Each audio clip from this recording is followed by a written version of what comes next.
Continuing our story of infectious disease here, we're finally close to the end of the progress of an infection. The infectious microbes are going to finally get out of the body and move on to a new host. So that brings us to portals of exit. So guess what? Many of your portals of exit are essentially the same as portals of entry. Wherever you have an opening on the body, that's going to be a portal of exit.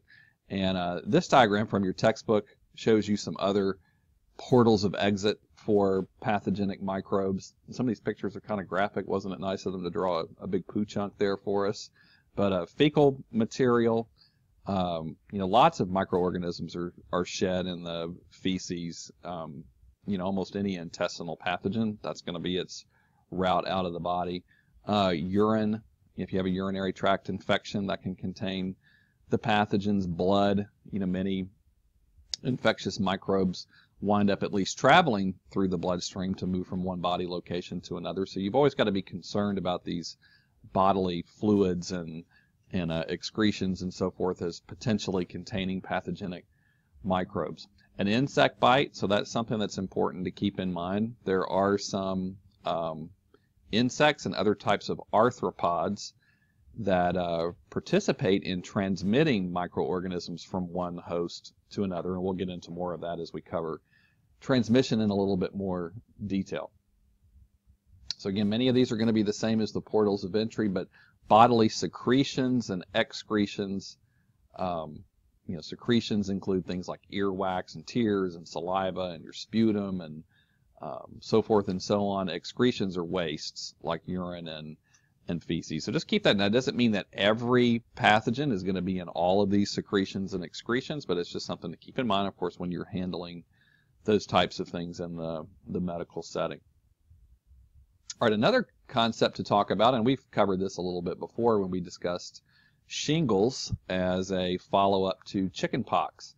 But some pathogens can persist or cause persistent damage. So there's a difference between these two things. In the first case, which we call latency, you don't actually clear all of the microbes out of the body. So the immune system does not completely wipe them out. And some microorganisms are capable of going into a dormant state in the body and then reemerging later. So that's called latency.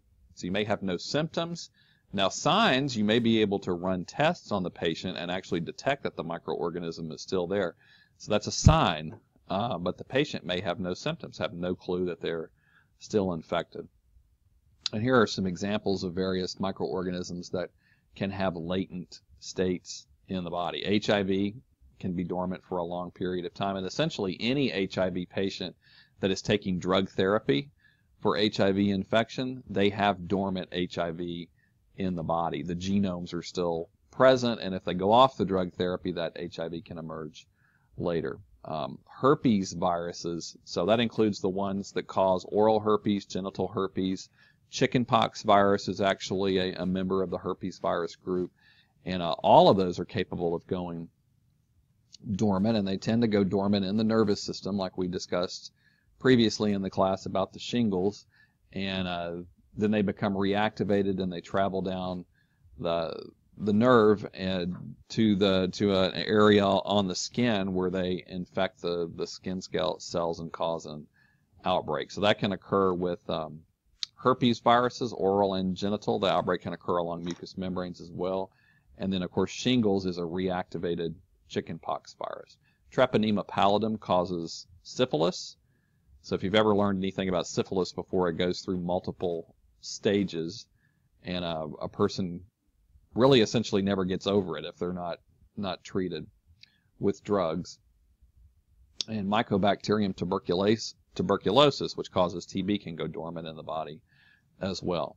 All right, sequelae or sequelia are, now the microorganism is gone, it's been cleared out of the body, but you have some kind of long-term or permanent damage due to the infection. So some good examples are paralysis from poliovirus. Poliovirus is obviously not a health concern in the United States anymore, thanks to the vaccines that we have available. However, back when people did get infected with poliovirus, they often had lasting paralysis from the virus, because it actually kills motor neurons that control skeletal muscle contractions, and you don't replace those when you lose them. Some people who've had Lyme's disease caused by the bacterium Borrelia burgdorferi, one of those spirochete bacteria, they can develop arthritis, long-term following Lyme's disease or Lyme disease. And some people who get strep throat, from Streptococcus pyogenes, can develop rheumatic fever. So the strep bacteria may be gone.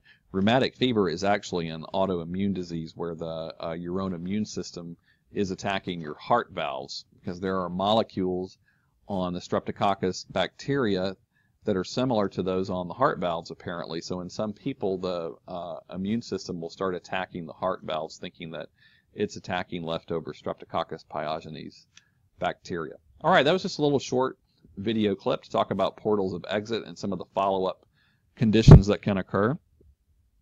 The next couple of lectures, we're going to talk more about